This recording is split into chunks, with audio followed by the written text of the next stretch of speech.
வணக்கம். இன்னைக்கு வெள்ளை கொண்டக்கடலை மசாலா வடை எப்படி செய்யறதுன்னு பார்க்கலாம்.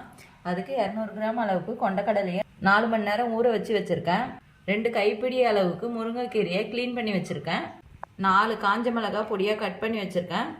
ஒரு பெரிய பூண்டு தட்டி வச்சது, அரை டீஸ்பூன் அளவுக்கு சோம்பு, ஒரு பெரிய வெங்காயம் கட் பண்ணி வச்சிருக்கேன். இதில் இருக்க தண்ணியெல்லாம் வடித்து எடுத்துட்டு கொரகொரப்பாக அரைச்சி எடுத்துக்கலாம்.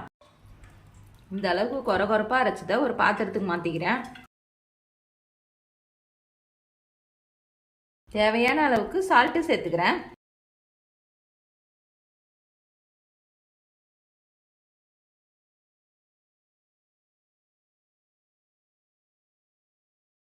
மாவு நல்லா கலந்தாச்சு. இதை வடை தட்டி போட்டுக்கலாம்.